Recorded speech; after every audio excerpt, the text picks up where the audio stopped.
Hello guys, তোমরা কেমন আছো? আশা করি সকলে ভালো আছো।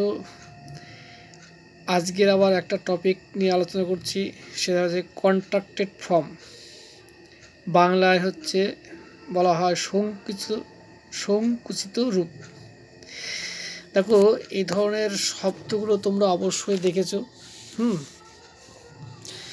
তোমরা সংক্ষিপ্ত রূপগুলো তোমরা দেখেছো। দেখো, এইগুলো নিয়ে আমরা আজকে বিস্তারিতভাবে আলোচনা করব। ঠিক আছে? যেমন খারাপ কথায় বলতে গেলে আসা যায়, যেমন ধন খেসলে ধন ছোট হয়ে যায়, মাল পড়ে গেলে। হ্যাঁ, কিছু মনে করো না। ঠিক এটাও ঠিক তাই, যে বড় শব্দগুলোকে কি হয়, যে সেটা ছোট আকারে পরিণত করা হয়। ঠিক আছে? জায়গাটা কিছু মনে করো না, আজকে মানে এটা দিয়ে একটা বোঝাচ্ছি, তোমরা কিছু মনে করো না। দেখো, ইংরেজিতে কথাবার্তা বলার এবং আলাপ আলোচনার সময় কবিতা, নাটক, গল্পের সংক্ষিপ্ত রূপের দেখো বহু ব্যবহার দেখা যায়। এতে বক্তব্যে গতির সঞ্চার হয়, স্বপ্রতিভ হয়, কিছু বর্ণ অনুচ্চারিত থেকে যায়, তাকে বুঝতে কোনো অসুবিধা থাকে না এবং উপস্থাপনা সুন্দর হয়। বর্জিত বর্ণের স্মৃতি বহন করে। দেখো, দেখে ভালো করে, দেখো চিহ্নটি দেখো ভালো করে। রিড দ্য ফলোয়িং, নিচের গুলি পড়ে রাখবো আমরা। দেখো, pronoun used as subject with verb, সর্বনাম ও ক্রিয়া। দেখো, এই যে আই অ্যামটাকে আমরা কত সংক্ষেপে লিখছি। দেখো, এটা তুলে দিয়ে আমরা আই এম তুলে বলছি, এটা কিন্তু আমরা লিখছি না কিন্তু। ঠিক একইভাবে দেখো, আই হ্যাভ, দেখো এখানে কিন্তু এইচ আর এটা তুলে দিয়ে আমরা দেখো হচ্ছে ভি করে দিয়েছি। দেখো, উপরে কিন্তু কমা আছে। দেখো, ঠিক একইভাবে আই শ্যাল, দেখো আইল হয়ে যাচ্ছে। আইল, তার মানে এস এইচ এ তিনটেই কিন্তু বাদ গেল। ভালো করে দেখে নেবা, এগুলো একটু মুখস্থ করবা। আই উড হ্যাট, দেখো আইড হয়ে গেল। দেখো দেখো কত সংক্ষেপে আমরা লিখছি। দেখো, অনেকে যারা কৃপণ আছে, দেখো তাদের ক্ষেত্রে দেখো হয়ে যাবে, মানে খাতা বেশি যাবে। হ্যাঁ, দেখো তাহলে আইড হয়ে গেল। দেখো ইউ আর, দেখো তাহলে ইয়ার। দেখো, তারপরে দেখো এই যে ব্যাপারটা, দেখো এটা আর লিখতে হলো না, এই জন্য অ্যাপোস্ট্রফি লিখে আর ই দিলেই হয়ে যাবে। ইউ উইল, এল, দেখো অ্যাপোস্ট্রফি ডবল এল লেগে গেল। হি ইজ বা হ্যাজ দেওয়া হলো হিজ।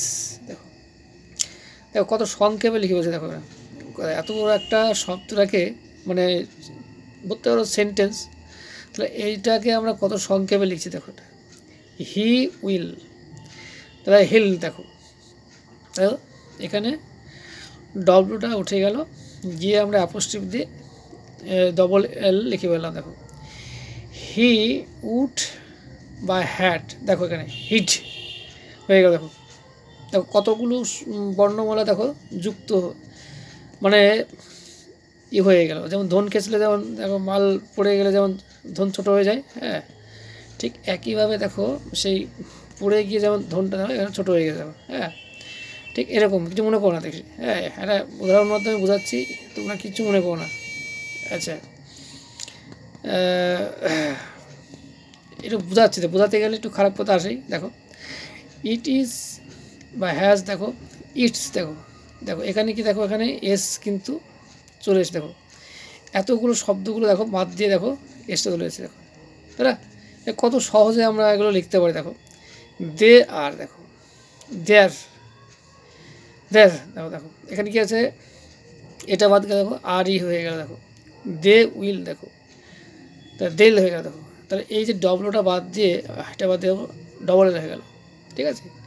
ঠিক একইভাবে আমরা এদিকে দেখো আসতে যাই, উই আর, দেখো উই আরটা আমরা কীভাবে সংক্ষেপে লিখি। দেখো দেখো, ঠিক আছে, তার মানে এটা বাদ দিয়ে দেখো উপরে পোস্টিভ দিয়ে আর ই লিখছি।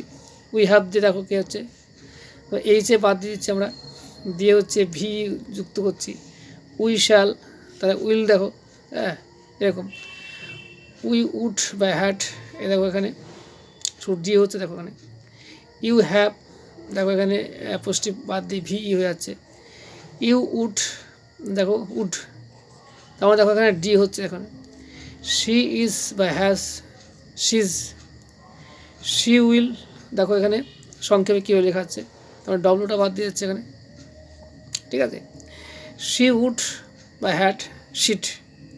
এরকম কিন্তু আমরা বিভিন্ন উপন্যাস বলো, গল্প বলো, ইংরেজি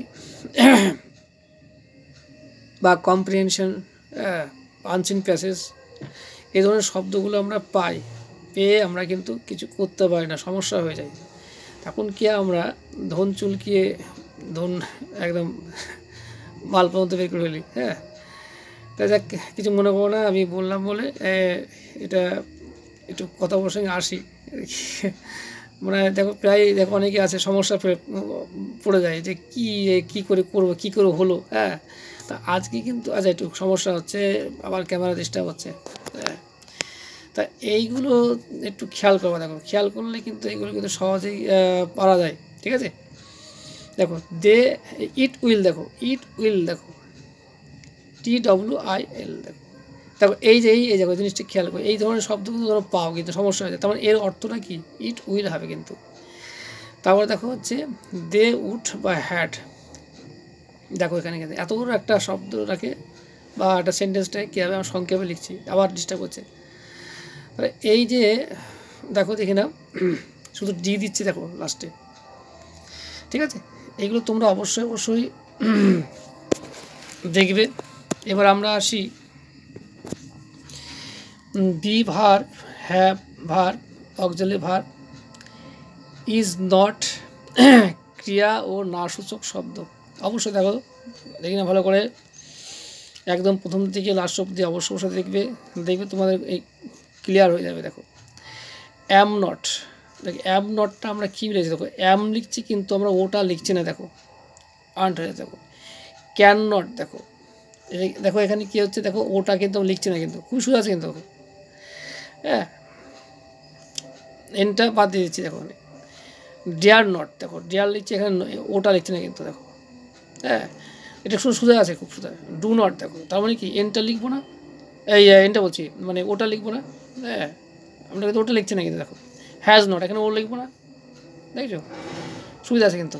হ্যাড নট, এখানে দেখো এখানে কী আছে, এখানে কিন্তু আমরা ওটা লিখছি না কিন্তু।